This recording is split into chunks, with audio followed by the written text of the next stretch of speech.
নমস্কার, আমি বিশ্বজিৎ আর আমি চলে এসেছি মাটুপুটু ড্যাম্পে। তো এখানে এই ড্যামে যে জলাশয়টা দেখতে পাচ্ছেন, এখানে অনেকেই এসেছে আমাদের মতো, যারা কিনা এখানে খুব ফান করছে, বোটিং করছে।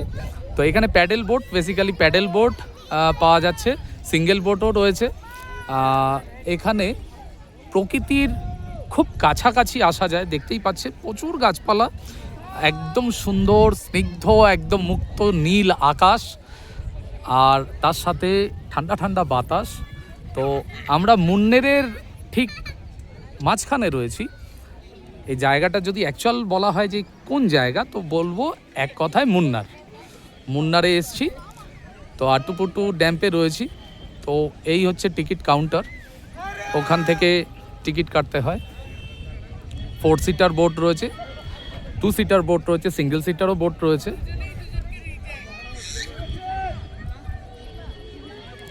এখানে এক কথা বলা যায় যে আনন্দ করার জন্য, জীবনকে উপভোগ করার জন্য, কিছু দিনের জন্য, সে একদিন হোক দুদিন হোক যাই হোক, অন্তত আসা উচিত। নাহলে জীবনটা যেন একঘেয়ে হয়ে যায়। আর এই একঘেয়েমি কাটাবার জন্য আমি বলবো একবার আসা যেতেই পারে। ওই দেখুন দূরে, এদেরও কি সমস্যা নেই? নিশ্চয়ই আছে, কিন্তু তবুও এরা মজা করার জন্য চলে এসেছে। ওই দেখুন কত সুন্দর মজা করছে, ইয়ার্কি করছে, ঘুরে বেড়াচ্ছে। যতক্ষণ এই সময়ে এই যে এই জায়গাটায় সময় কাটাবো, ততক্ষণ এই বিভিন্ন প্রবলেম, বিভিন্ন ঝামেলার কথা ভুলেই যাব। ওই দেখুন দূরে একটা কাপল, তারা জলকেলি করছে, কত সুন্দরভাবে, ফার্স্ট ক্লাসভাবে এই সময়টা কাটাচ্ছে। আর এটাই তো আমাদের লাইফ থেকে পাওয়া উচিত, না পেলেও ছিনিয়ে নেওয়া উচিত। যাই হোক, এইভাবেই আমরা চলবো। আশা করছি সবার লাইফ, প্রত্যেকের লাইফ একটু যেন সুখী হোক, তারা একটু যেন সুখ অর্জন করতে পারে।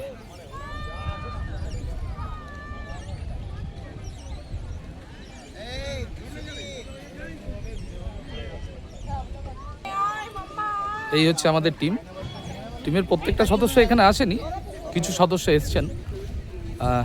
আমরা বোটিং করব, আমরা অপেক্ষায় রয়েছি।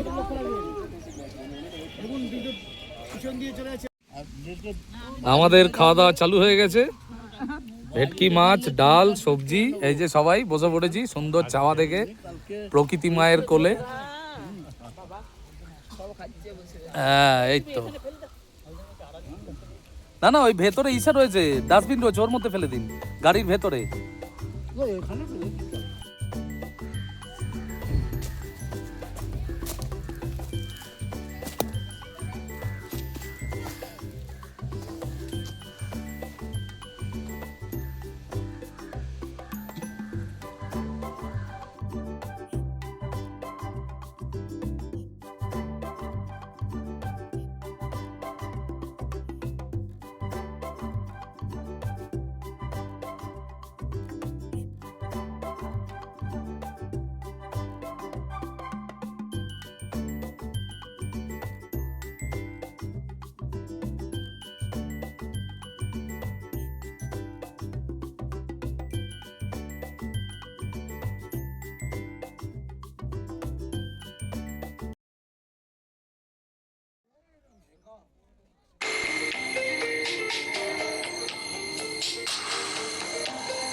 আমরা এখন এসে গেছি মাট্টাপাট্টু লেকে।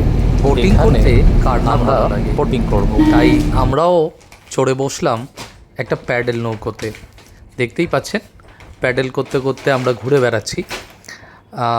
এই মাট্টুপুট্টু ড্যামে এই লেকটাতে অনেকেই বোটিং করছেন, তাই আমরাও নেমে পড়লাম আমাদের টিকিট নিয়ে। ভালোই লাগছে, মনোরম পরিবেশ, দূরে দেখা যাচ্ছে পাহাড়, আর পাহাড়ের গা বেয়ে নেমে এসেছে যেন অসংখ্য গাছ, আর এই গাছগাছালির মাঝে উঁকি মারছে বিভিন্ন বন্য প্রাণী। আর তার সাথে সবথেকে বেশি অ্যাট্রাকশন যেটা রয়েছে সেটা হচ্ছে এখানকার বন্য পাখি, বিভিন্ন ডাক, বিভিন্ন রকমের কালার, বিভিন্ন রকম আচার, তাদের বিভিন্ন রকমের ভঙ্গিমা, সবই দেখতে দেখতে মনোমুগ্ধকর একটা পরিবেশ তৈরি হয়েছে। আর আমি এই পরিবেশের সুযোগটা কিন্তু একদমই হাতছাড়া করছি না, তাই আমি কোমর বেঁধে নেমে পড়েছি এই সুযোগে সদ্ব্যবহার করতে। যাই হোক, দেখতে দেখতে যেন আমি প্রকৃতির মাঝে হারিয়ে যাচ্ছি। একটা কথা আপনাদেরকে না বললেই নয়, সেটা হচ্ছে যদি আমার ভিডিও ভালো লেগে থাকে তাহলে প্লিজ একটু সাবস্ক্রাইব করবেন, শেয়ার করবেন, আর অবশ্যই কোনো কমেন্ট থাকলে নিশ্চয়ই জানাবেন। আবার দেখা হবে অন্য ভিডিওয়।